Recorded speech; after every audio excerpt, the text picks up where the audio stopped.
நம்மளை சுற்றி அத்தனை சதிகள். அதில் முக்கியமான சதி என்ன தெரியுமா? இதை பாரு, ஒன்று நீ இல்லைனா நான் இல்லைனா நீ இல்லைனா நான். நமக்குள்ள வேற எவனும் நடுவில் வந்துடக்கூடாது. நாம 2 பேரால மட்டும்தான் மக்களை ஈஸியாக ஏமாற்ற முடியும். இந்த விஜய் வந்ததுனால நமக்கு பொழப்பே போச்சு. மக்கள் வேற அவனை தான் நம்புறாங்க.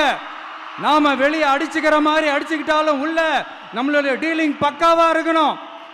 மக்களோட ஃபீலிங்ஸை பற்றிலாம் நமக்கு கவலை இல்லை, நமக்கு டீலிங் தான் முக்கியம். உண்மைதான், டீலிங் தான் போடுறாங்க. சரி, இப்போ நான் என்ன கேட்குறேன்னா, மோடி அவர்கள் நீங்கள் போய் பார்த்தீங்க, அது என்ன டீலிங்?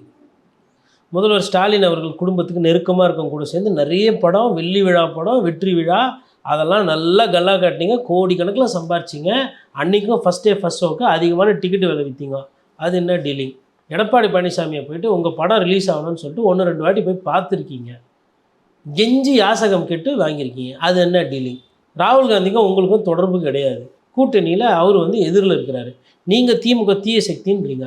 அந்த தீய சக்தியோட அவர் உறவு வச்சுக்கிறார். அது என்ன சக்தி? அந்த சக்தியோட தலைவர் கூட நீங்கள் என்ன உறவாடி இருக்கீங்க? அது என்ன தொடர்பு? அது என்ன டீலிங்? இதெல்லாம் பேசுவோமா? அப்போது நீட்டு தேர்வு எதிர்க்கலை, போட்ட தீர்மானத்தை பாராட்டி பேசினீங்க. இன்றைக்கி என்ன சொல்கிறீங்க? உங்களால் முடியாததை ஏன் சார் சொன்னீங்கன்னு சொல்லி இன்றைக்கி விமர்சனம் பண்ணுறீங்க. அப்போ நான் என்ன சொல்கிறேன்னா, சப்ஜெக்ட் தெரியாமல் எதுக்கு சார் பேசுனீங்க? இப்போ நான் ஒரு பத்திரிக்காரன், நான் அந்த மாதிரி பைத்தியக்கார மாதிரி அப்படி பேச முடியுமா? ஏன்னா எனக்கு தெரியும் சப்ஜெக்ட்டு எது ஸ்டேட் லிஸ்ட்டில் வரும், எது சென்ட்ரல் லிஸ்ட்டில் வரும், எது கன்கரண்ட் லிஸ்ட்டில் வரும்னு.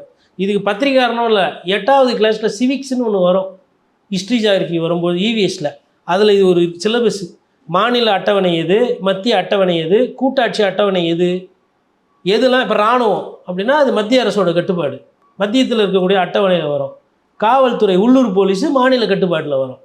கல்வி மத்திய அரசு கட்டுப்பாட்டிலையும் வரும், மாநில அரசு கட்டுப்பாட்டிலையும் வரும். ஒரு சிலது மாநில அரசு கட்டுப்பாட்டில் இருக்கும். அதில் பிரச்சனை இருக்குது. இது எம்ஜிஆர் சொல்லிக்கிறார்ல, அவர் புஸ்தகத்தில் எழுதியிருக்கிறார். ஏன் மத்திய அரசு எதுக்கு இருக்குது? மாநிலத்தோட இந்த விஷயங்கள்லாம் எடுத்துக்கிறதுக்கு தான் இருக்குதா? நிதித்துறை இருக்குது. அந்த நிதித்துறை என்ன எல்லாமே பணம் கொடுக்குதா? அவங்க இஷ்டத்துக்கு தானே பண்ணுறாங்க. ரயில்வே துறை இருக்குது, அதில் இங்கேருந்து போகிற பணம்லாம் மத்திய அரசு எடுத்துக்குது அப்படின்றார். ஆனால் அவருக்கு கோர்வையாக பேச தெரியாது. அதனால் என்ன சொல்கிறாருன்னா அண்ணாயிசம்னு சொல்லிட்டு போயிட்டார். ஆனால் ஒரு சில விஷயங்களில் பேசியிருக்கிறார். அண்ணா எழுதின தம்பிங்களுக்கு கடிதம் இருக்குது, 7 புஸ்தகம், அதில் இதை பற்றி சொல்லியிருக்கிறார்.